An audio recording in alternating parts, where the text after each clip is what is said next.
Good morning and welcome to Charlotte Street Computers Training. Today we're looking at the Mac. It's called Mac Basics 1. So we're not assuming that you know a lot about the Mac, and so if you have been using the Mac for a while, you'll have to bear with us for some of the basic things, but I think we'll be showing you some things that will be helpful to know as you're trying to get things done and trying to organize your things. So anyway, I'm going to start by clicking on the apple in the upper left-hand corner. So if you want to follow along, you can.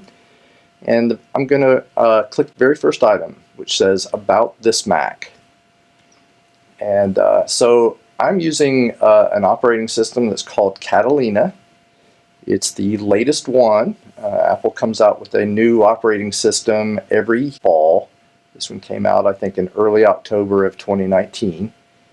We don't yet know what the next one's going to be called, but you can see up here underneath its name, it says version 10.15.4 is the version that I'm using. The 0.4 part came out just about a week ago.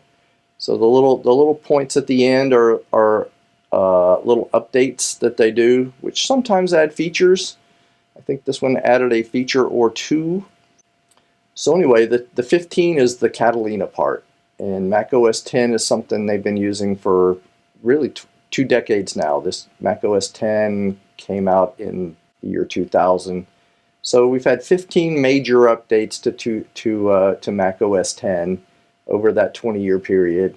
Now they're on a yearly schedule. So anyway, this little menu also tells you what Mac you are using. I'm using a Mac Mini that was designed in late 2014. It'll tell you how much RAM you have, and then more importantly, it'll tell you your serial number. Actually, let me just pull this up on the screen here real quick.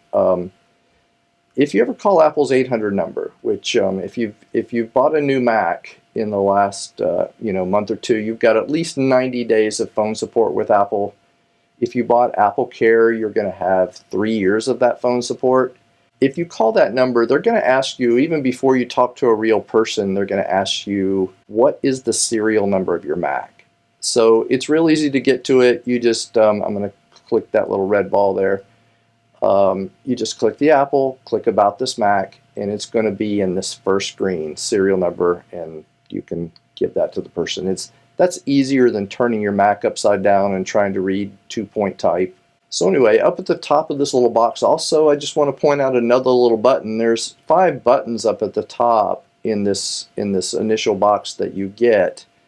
And the middle one is storage. And this one actually shows you, give you a little diagram of how much space you're using and how much space you have free. If you leave it here for a few minutes, it'll actually try to start dividing it out and show you what you're using the space for. I've got 3 gigabytes of photos, I've got 50 gigabytes of documents.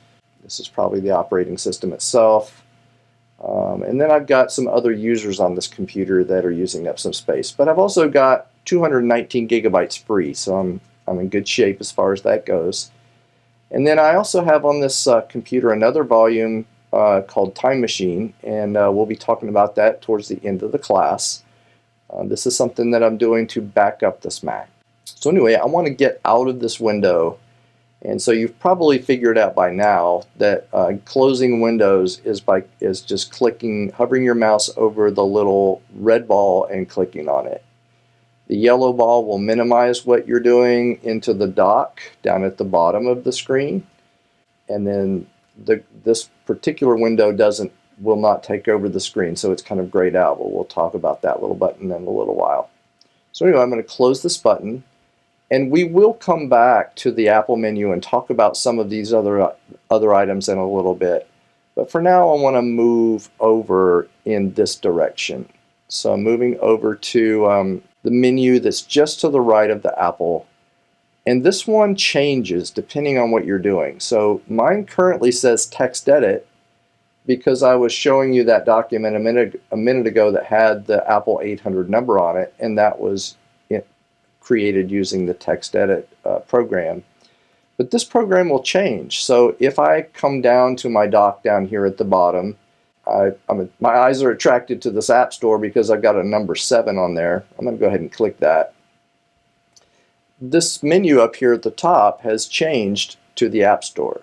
If I come down and click on the my Contacts app, then even though I can still see the App Store, Contacts is in front of that window, so it has taken over that spot next to the Apple. We'll do one more of these. I'm going to open the Reminders app. So here's my reminders. I can actually see, Contacts, I can see the App Store kind of hiding back there, and then I've got the reminders. The one that is listed next to the Apple, that's the one that's currently active and the one that the operating system, your Mac, is focusing on. If I click on the App Store, then that changes to the App Store there, and all the menu items in between the name of the app and the help menu, all of these menus have to do with whatever it is it says here next to the Apple. So I'm going to come over here and click on the Contacts app. So everything from the word Contacts all the way over to Help are all Contacts menus. So it's kind of important what it says here. This is called the application menu, and again, it will change depending on what you're doing. Some of the apps will close or actually quit when you click the red ball. I'm going to go ahead and click the red ball for Contacts, and actually before I do that, I want to point out one more thing that's going on here. Down at the very bottom of the screen, in this area, this colorful strip of icons, this is called the dock.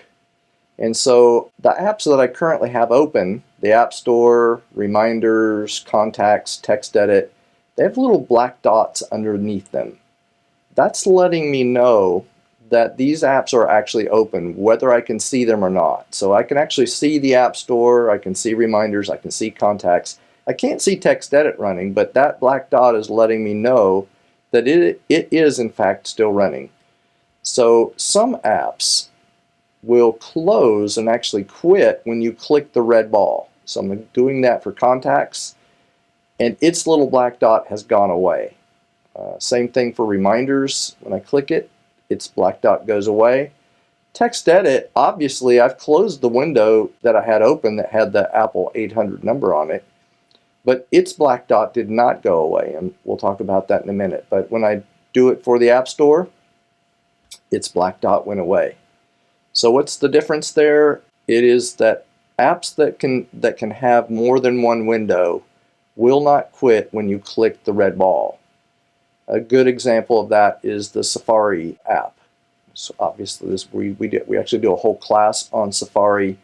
Because you can have more than one window in Safari, I've got 2 windows open now, and we'll just click something else here. Because you can have more than one window, when you click the red ball, even if it's the last window, it doesn't assume that you want to quit that app. So when I click that red ball, it still says Safari up here, and it's ready for me to open a new window. So for apps like that, what you have to do to quit, if you want to quit, is either click its menu and come down and click the quit command at the very bottom of that menu, or you can come down to its icon in the dock and you can press and hold. Let me go ahead and show you my finger here. I'm holding down on the mouse button. You can press and hold on that menu and on that icon, and it pops up with a little menu, and the very first item is quit. Same thing with if you have a trackpad, if you have a laptop, just press and hold with the button on the trackpad, and you can come up and you can quit that command. So the reason I talked about this menu is because the topic that I want to switch to right now is the Finder. And the Finder is the app at the far left of your dock. It's got the little happy face here, and you're actually in it when you turn your computer on and you're looking at the screen, which if you're in Catalina, will, on a brand new Mac, it will just have a picture of Catalina in the ocean here. This is the app for, as you might imagine by its name, And by the way, as you hover over the different icons in the dock, it'll tell you the name of the app. When you hover over the Finder, it tells you its name, and as you might imagine, its purpose is for finding things. This is the place where you find the documents that you want to work on. It's where you find the apps that you want to click and use. It's where you make folders. It's where you organize what you have. So this is the main app for the Mac. And in fact, there is no way to quit it. When you click and hold on this icon, it doesn't come up with a quit command. When you click on the menu at the top there is no quit command. That's because this program, the only way to quit it is to actually shut your computer down from the Apple menu. So it has to be running when you turn your Mac on. I'm a person, or Johnny Appleseed here, this is his computer. He's a person that keeps documents on his desktop. This picture, the pretty picture that you have when you turn your Mac on, is called the desktop. Johnny Appleseed is storing things on his desktop. Some people do that. Some people like to keep it clean. And so anyway, if you want to start doing some organizing, you come down and you actually click on the icon for the Finder, and it opens an extra window. And this window is kind of small here. You can actually make windows larger by two different ways. One of them is to put your mouse over the corner or the edge of a window, and you can actually stretch. If you grab a corner, it stretches in two directions at once.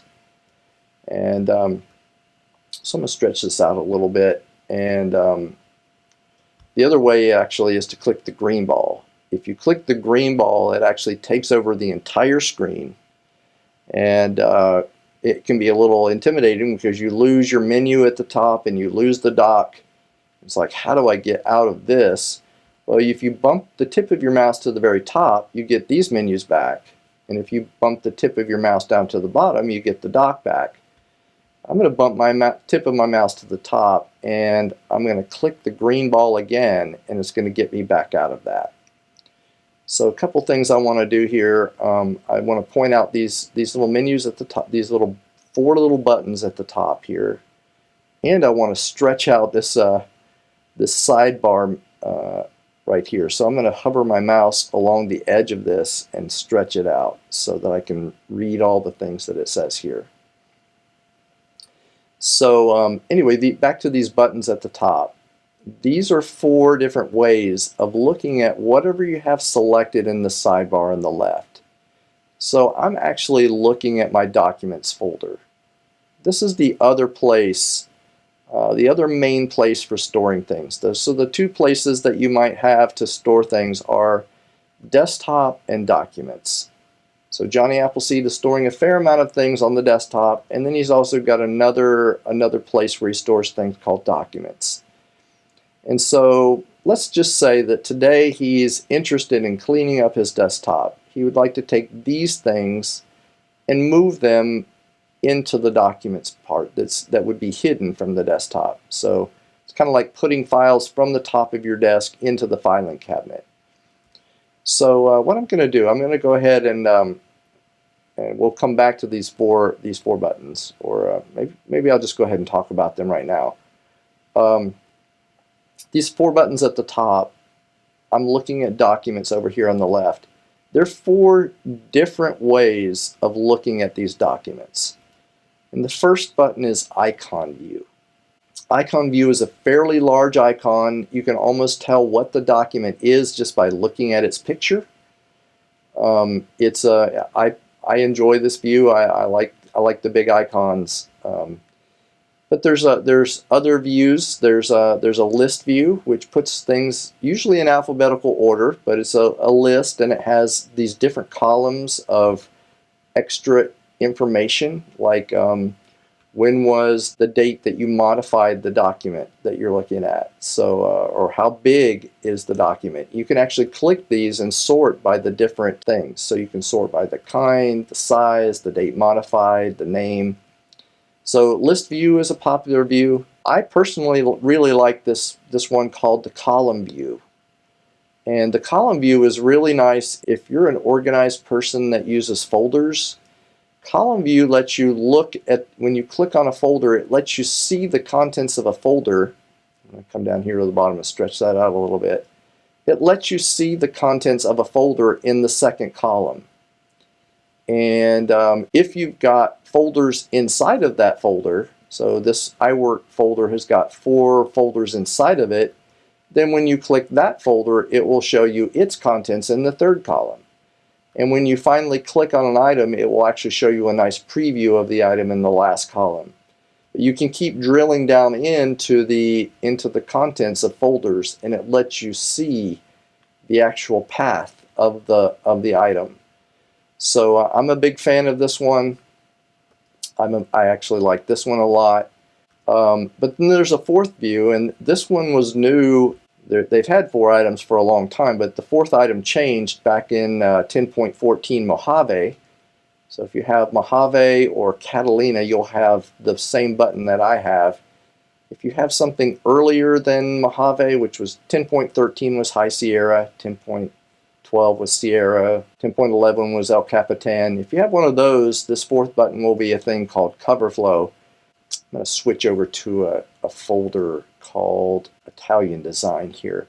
And then I'm going to switch to the Gallery View. This is called the Gallery View. Gallery View is really nice for folders that have images inside of them.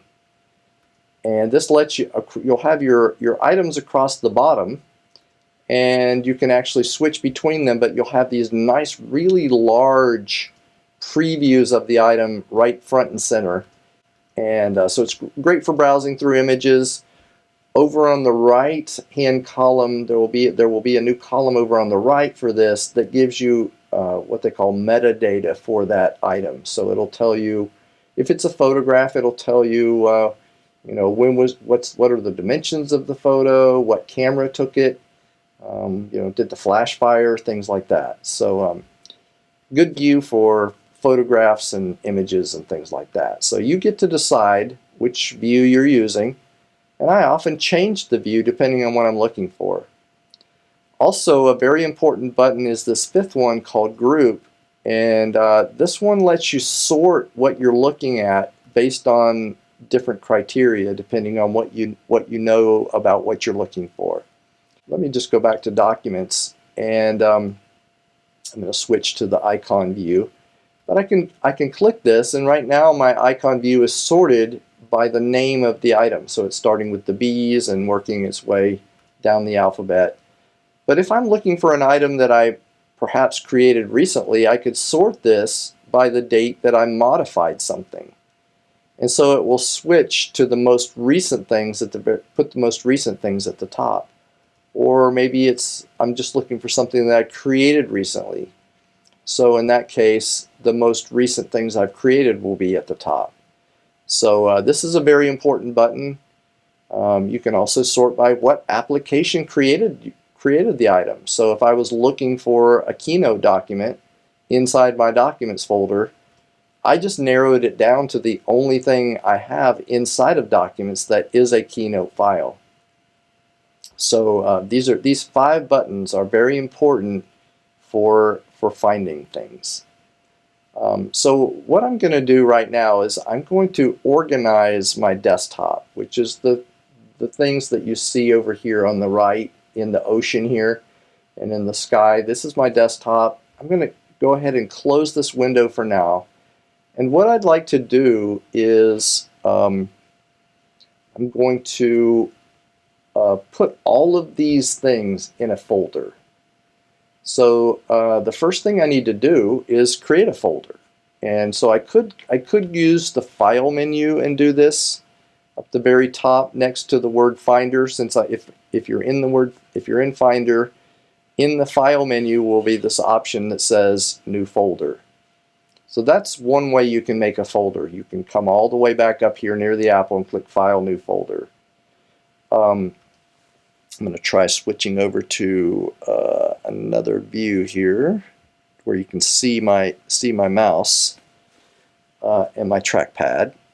And while I'm doing this, I'm actually going to come up to System Preferences, and down in this little section, the third row, if you have an older system, I think it's the second row, I've got options for the trackpad and I've got options for the mouse. And if you have the mouse, this feature that I'm going to show you right now is what a Windows user would call a right click. And when you buy a brand new Mac, and if it's an iMac and you got the mouse with the iMac, or if you bought a mouse with your laptop, the right click feature, or this Apple calls this a secondary click, is going to be disabled by default.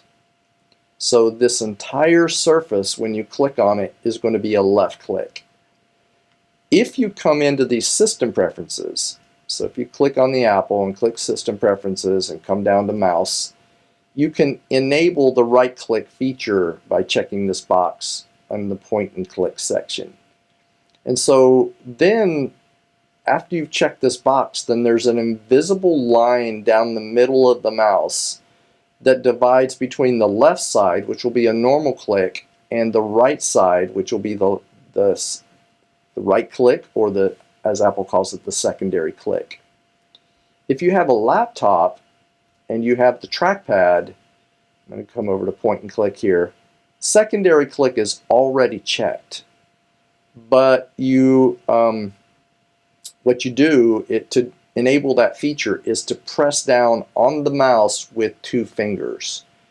So if I was to come over into the Ocean here and press down with 2 fingers, I get the menu, the right click menu. And in this case, the very first item in that menu is New Folder. And then I'm going to click in the Ocean and do that also with the mouse. And click on the Ocean here with the right part of the mouse. So I get this little menu. The menu changes depending on what you actually click on.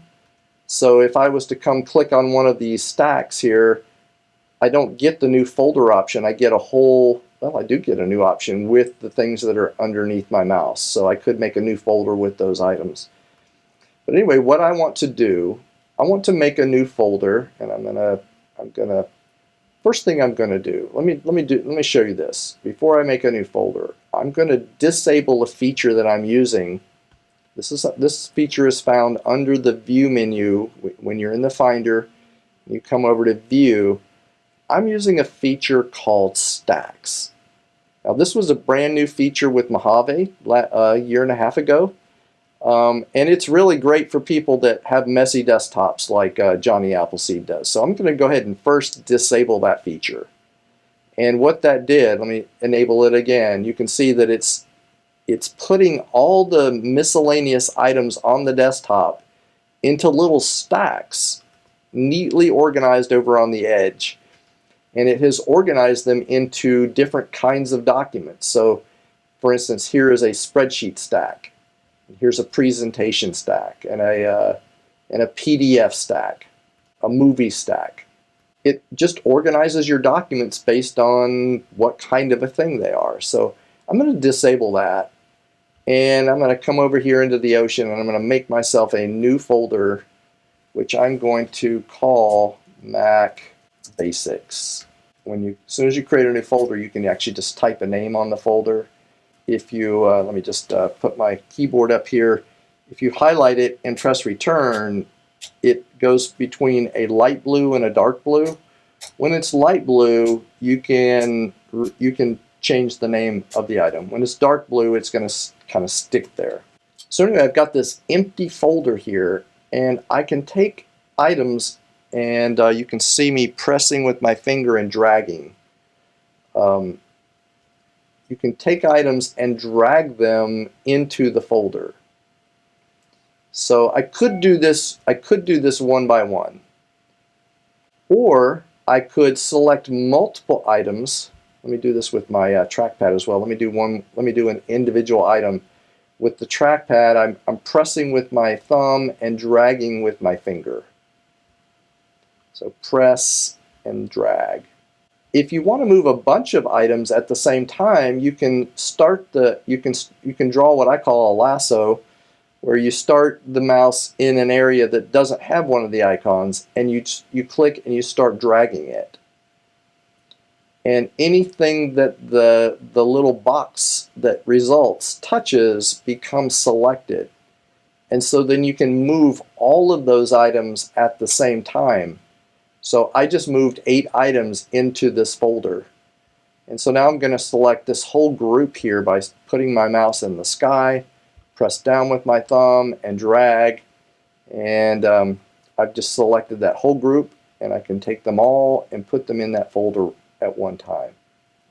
If I want to do this with the mouse, I could put my mouse arrow in the sky up here, start dragging. I've selected 2 items. I'm going to keep going down. I've selected now 4 items, and there's a 5th item. And I'm going to take that and just grab one of them. By grabbing one of them, you're grabbing the whole group. And I'm going to drag them into this folder called Mac Basics 1. And I've almost completely cleaned up my desktop. The only item that remains is the Mac Basics 1 folder itself. So what if I wanted to get rid of this item without actually deleting it? I could drag it to the trash and get rid of it, but what if these are important items that I want to keep, but also have my desktop completely clean? That's where the Finder icon comes in. So if I click that, and I have this window here, I can navigate using this favorites area. These are favorites, and I believe when you buy a Mac, you should have a recent section, you'd have an airdrop section, and a desktop and downloads and documents section, and an applications section. So you should have these 6 things over here on the left somewhere. They might be in a slightly different order, like you can actually rearrange these things. If I click desktop, this folder that I see in this window, Mac Basics 1, is actually the same folder that's over here on the sky or in the ocean or whatever. Same exact folder. So if I take this and drag it, and I'm still using my that feature to where I'm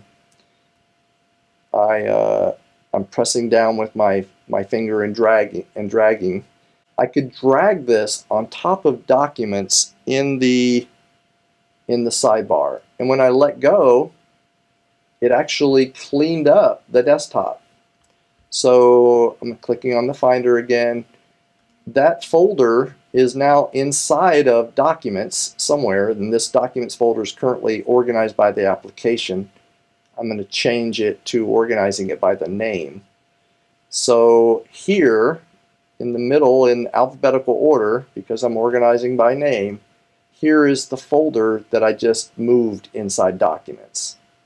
They also have a feature in the Finder called tags, where you can actually kind of assign a color to a folder, so that you can organize things a little bit better by color coding them. So anyway, this folder right here, if I double click on it, or let me go backwards here. If I double click on the trackpad, it goes into the folder. These things can be organized as well in these different ways of looking at things. So these things are still organizable inside the folder there. And so I've cleaned up my desktop. I put things in a folder. I could still make this a very important folder. So, I use the desktop for keeping important things that I'm working on, but I could use this favorites area in the Finder as a way to organize the things that are important to me. And Apple has put these 6 things in this sidebar area. You can customize this area and make these things really be what are favorites to you. So let's just say that this Mac Basics folder is important to me now, at least for a little while. I can take it and pressing with my thumb, dragging with my finger, and instead of dropping it on the desktop, which would put it back on the desktop, I'm going to go ahead and put it back in Documents. I'm going to hover in between 2 items to where what you see is a line. With that line, if I let go of it while that line is there, it's going to put a shortcut. This item is still in my Documents folder, but it has created a shortcut to the item in the Favorites area. So you can fill up this place over here with shortcuts to things that you use on a regular basis. And so I've made a shortcut to Mac Basics, and this is going to do a few things for me. Let me go ahead and get my picture back here. What this is going to do for me is this is going to show up in some very strategic places. So let me go ahead and close this window, and I'm going to open an app down here at the bottom. It doesn't really matter what app, because this feature, the things that I'm going to show you would work no matter what app it is. But I'm going to click on Pages. We actually have a class on Pages, Numbers, and Keynote, which are the productivity apps that come with your Mac. I'm going to click on Pages, which is the word processing part of it. And this could also, if you're a Word user, this would also apply to Word. I've got a free update to that in my App Store, which we'll talk about later, hopefully. I'm going to say I don't want to do that right now. So what has happened here is it has opened, it's opened up a folder inside my iCloud drive that has some documents in it, but it's also got access over here to my favorite places.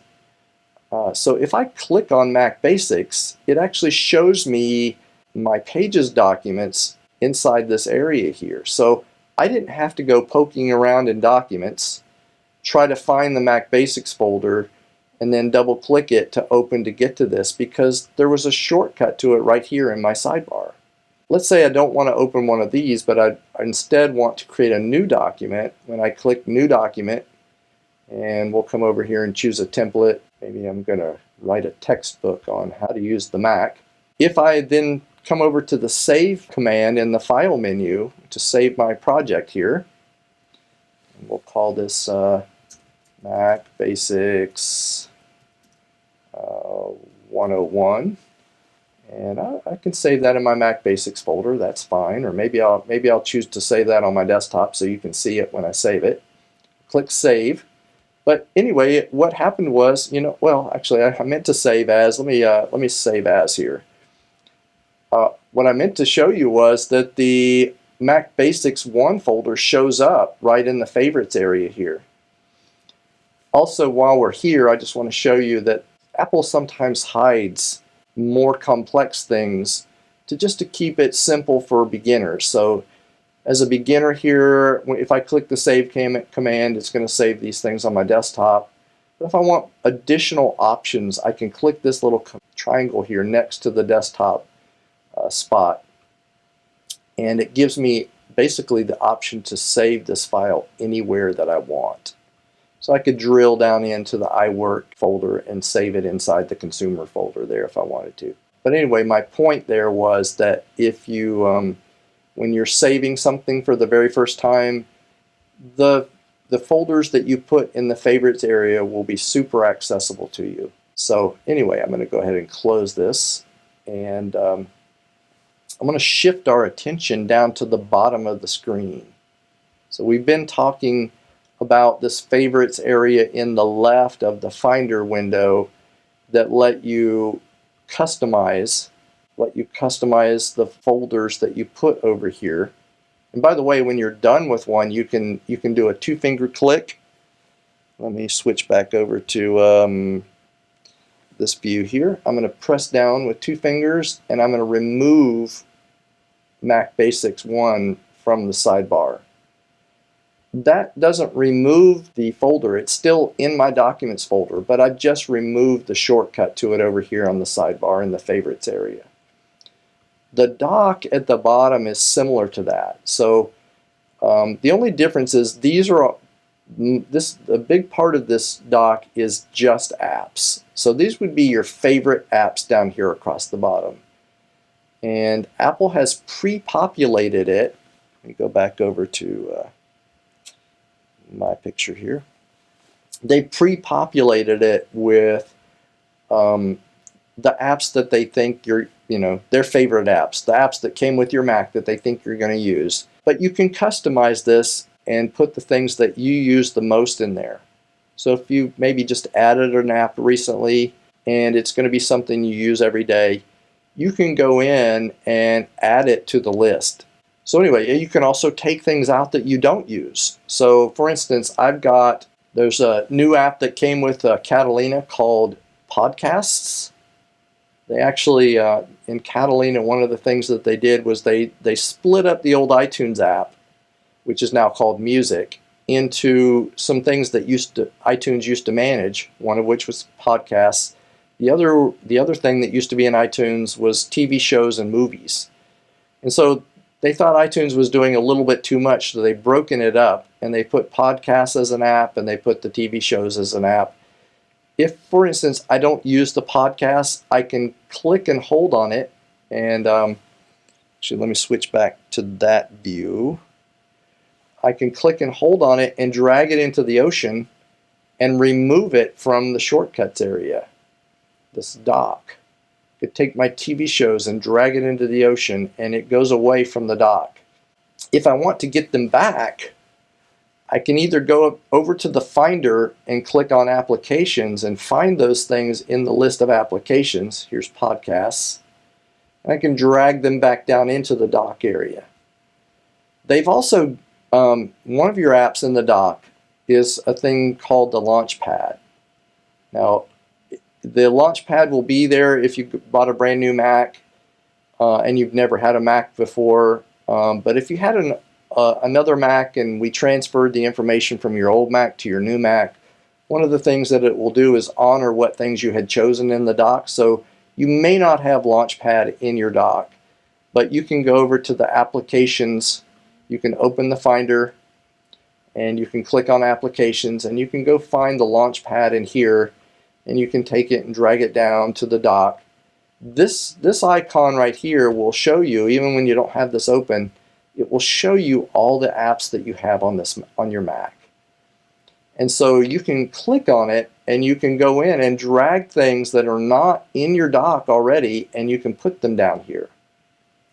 So for instance, maybe I want to look for, I'm sliding, you can see I'm sliding with 2 fingers between these pages. On the mouse, I'm sliding with 1 finger to go between them. It kind of looks like an iPad if you've got an iPad where you just slide your finger. In the case of the trackpad, it's 2 fingers. Maybe I want this app that I got called Affinity Publisher in my dock area. I could just take it and drag it down and put it in there. I had a lady call me one day, and she was distressed. She said Safari is gone.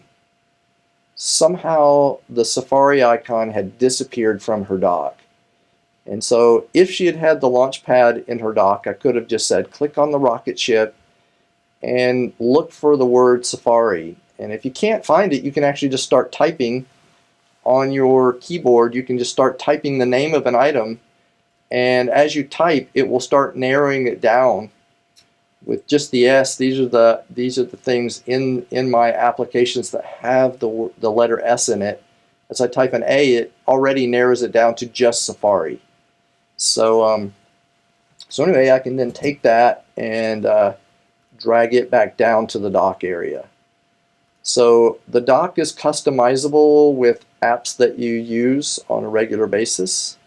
The apps that you've used recently that don't live in the dock will be in this little section between these 2 lines over here. If you have Mojave or Catalina, this was a new feature. And then over here in the right section, you'll have the trash.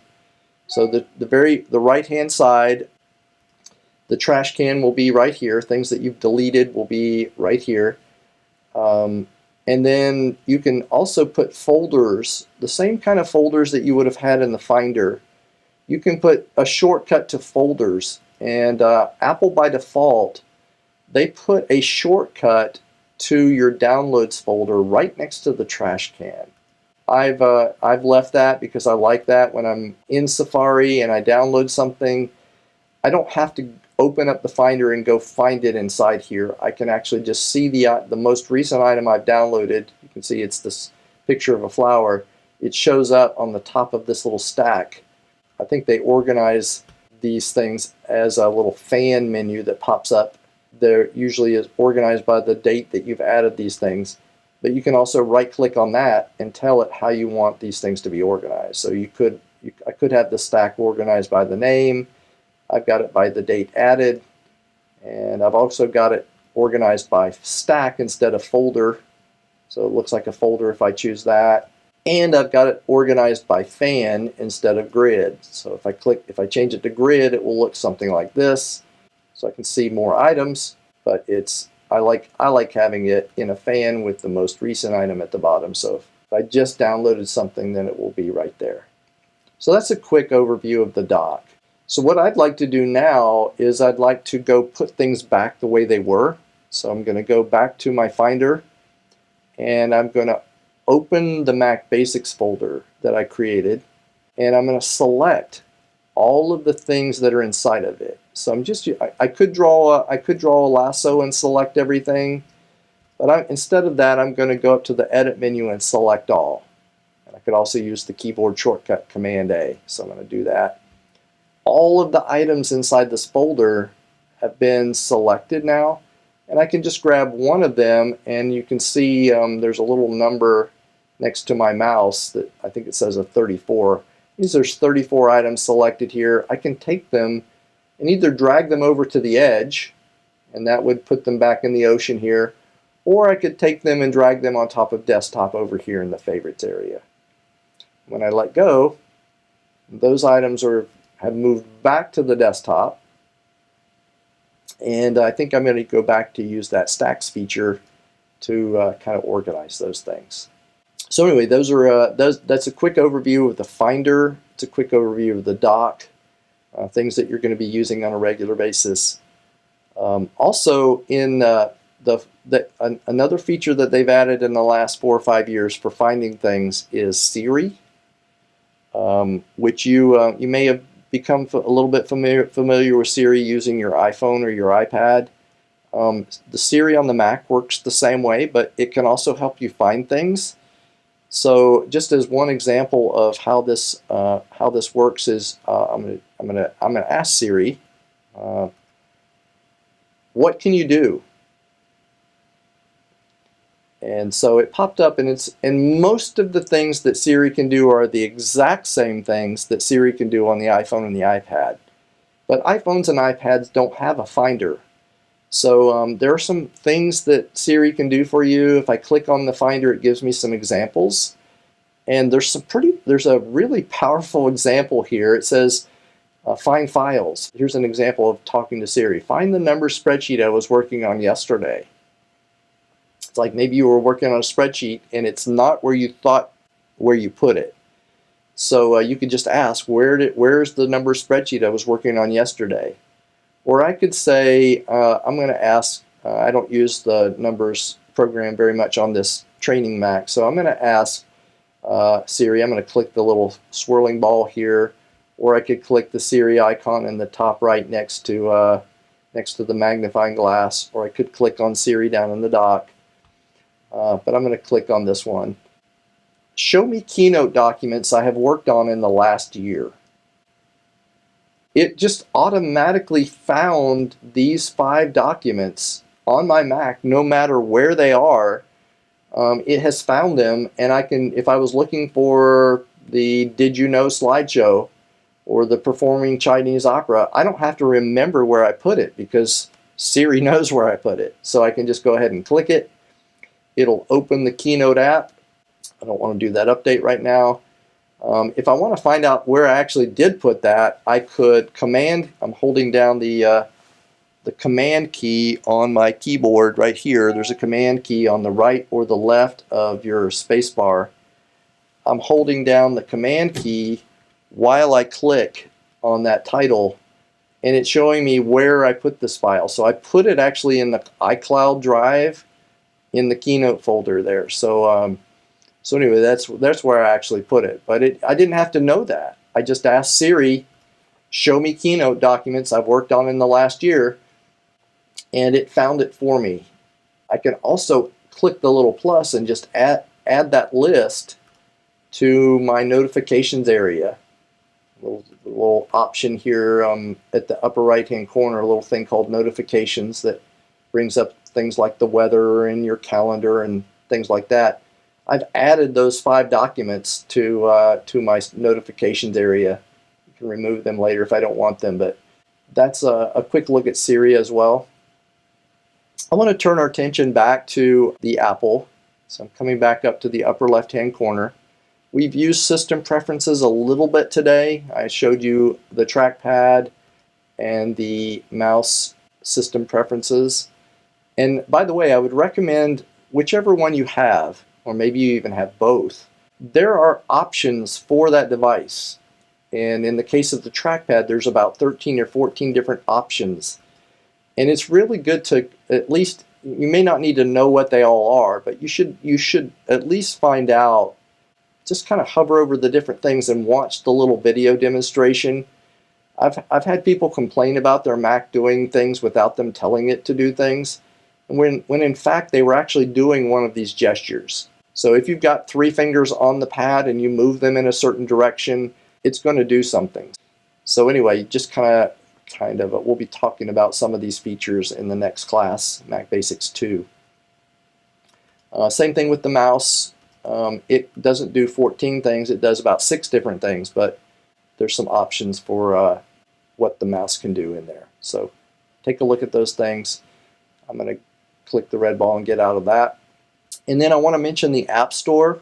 Obviously, from its name, the App Store is a place where you can go get apps. I'm going to go ahead and click on that. They're trying to showcase apps that have been designed for the Mac. So if you click on the Discover section, this section will change usually daily. So they're actually showing me things that they like. If you're a gamer, you can go find games in the arcade section. There's some creative apps and some productivity apps here in these sections here.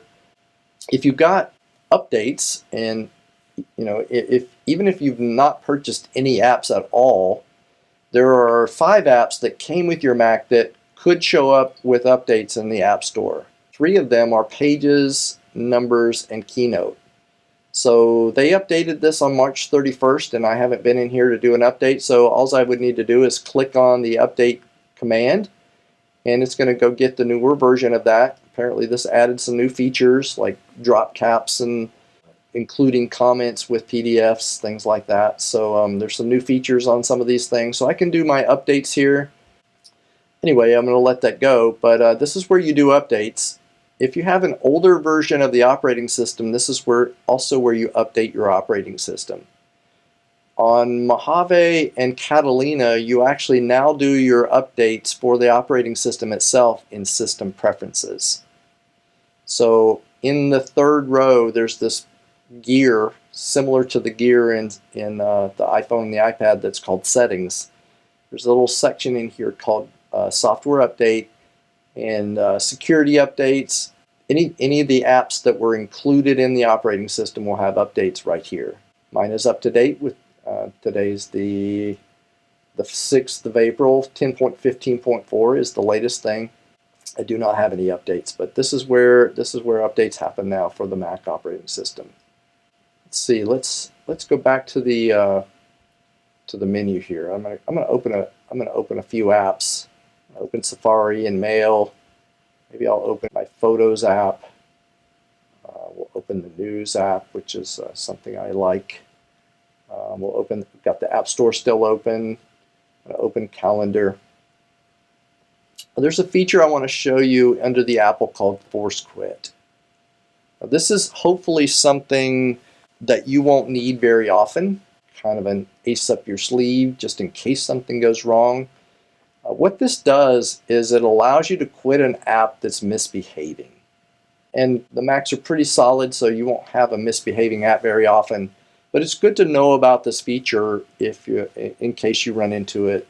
Just as an example, my dad called me a couple of years ago and he said, when I click on the mail icon, nothing is happening. He didn't even see, when he would click it, he didn't even see his mail. And he said, I clicked on the Apple and I clicked shutdown, but after a couple of minutes it says mail is stopping your Mac from shutting down.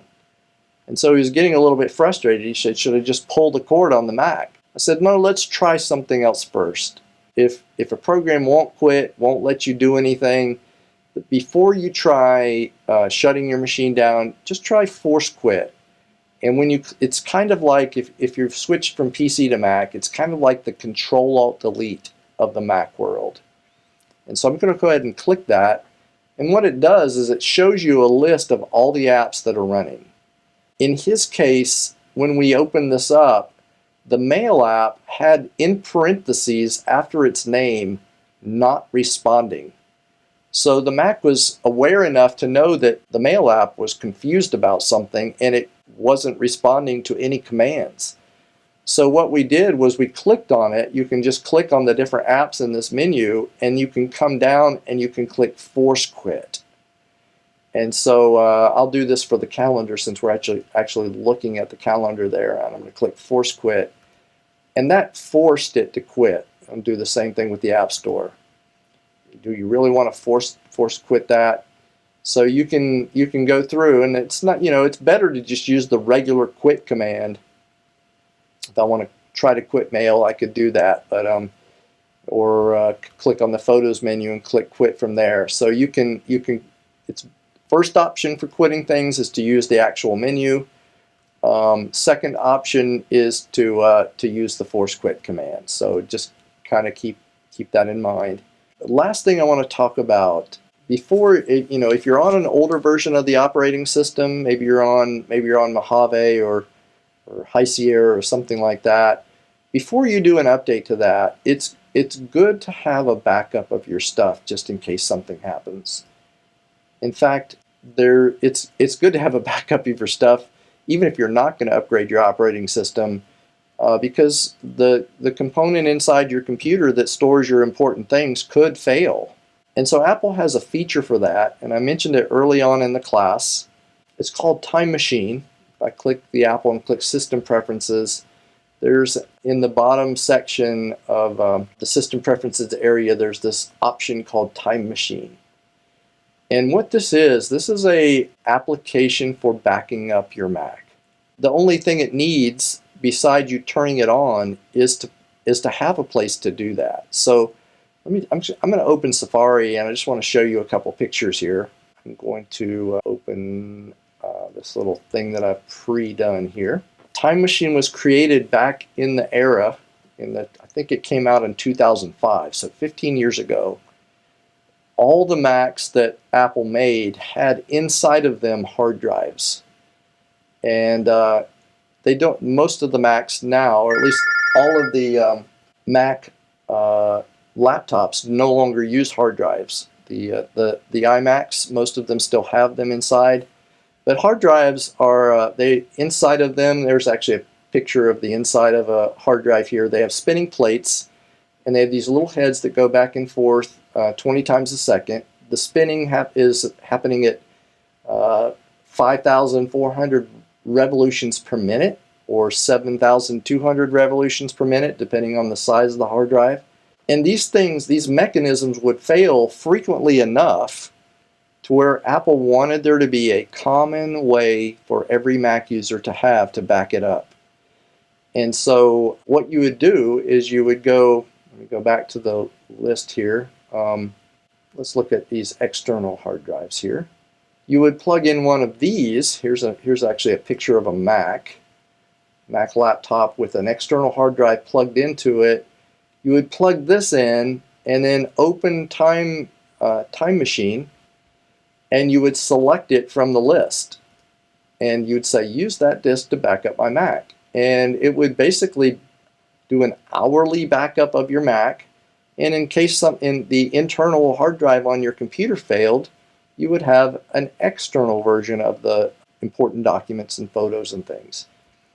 Now, zip back here.